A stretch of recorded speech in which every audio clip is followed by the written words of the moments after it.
Okay, so it's been 6 months since I made my initial review for the GPD Win 4. Today, we will dive into my thoughts and experiences on whether it's worth buying and how it stacks up against other handhelds like Rogue Ally, Nintendo Switch, and the Steam Deck, and why I chose to sell my Steam Deck in favor of the Win 4. And lastly, I'll talk about some positives and negatives and what I personally like about this device. Let's dive in and explore.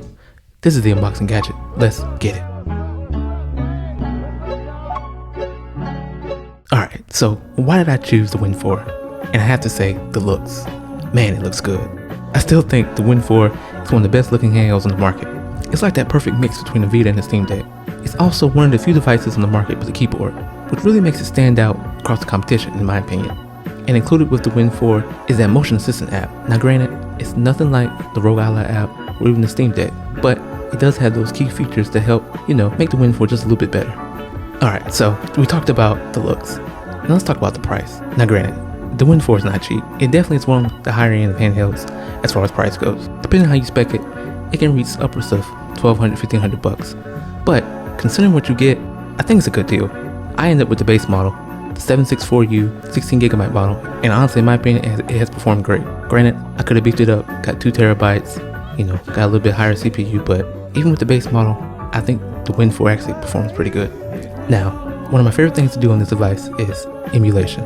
I think the Win 4 is the perfect device for emulation. Its portable nature, included keyboard, the beefy specs, it's a perfect combination in my opinion to play old school games like NBA Street, Black for PS2, and any other emulation you might throw at it. The Win 4 can definitely handle it. So that's why I think the Win 4 is that perfect device for, on the go emulation. Okay, so we talked about some things I liked about the Win 4. Let's talk about some of the negatives and dislikes. And the first one I have to say is the screen. I think that's the weak point with the Win 4. The 1920 1080 resolution doesn't look that good.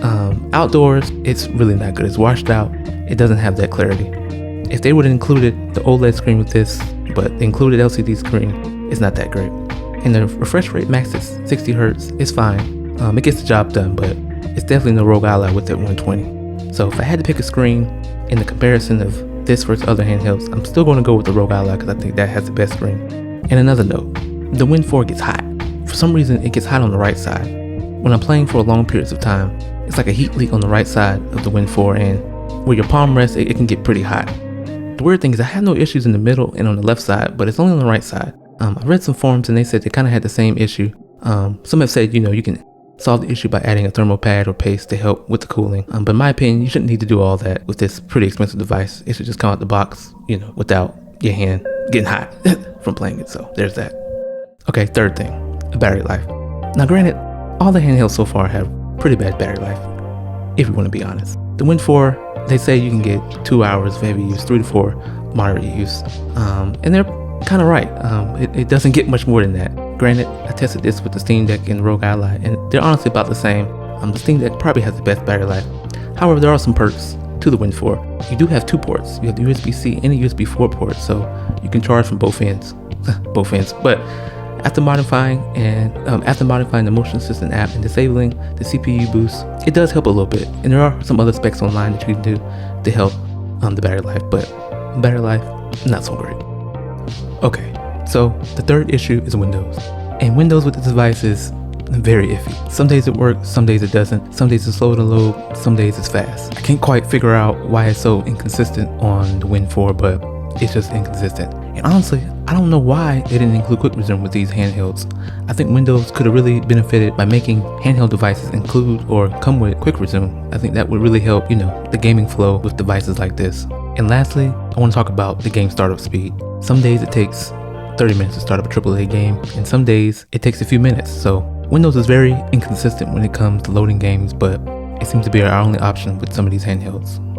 We've made it to the end of the video, and these are my final conclusions on the GPD 4. Is it worth buying? And honestly, no, not quite yet. The high price tag, the funky Windows support, and the competition makes it kind of a novelty item for most people. However, if you do need a keyboard with some beefy specs, this might be the console for you.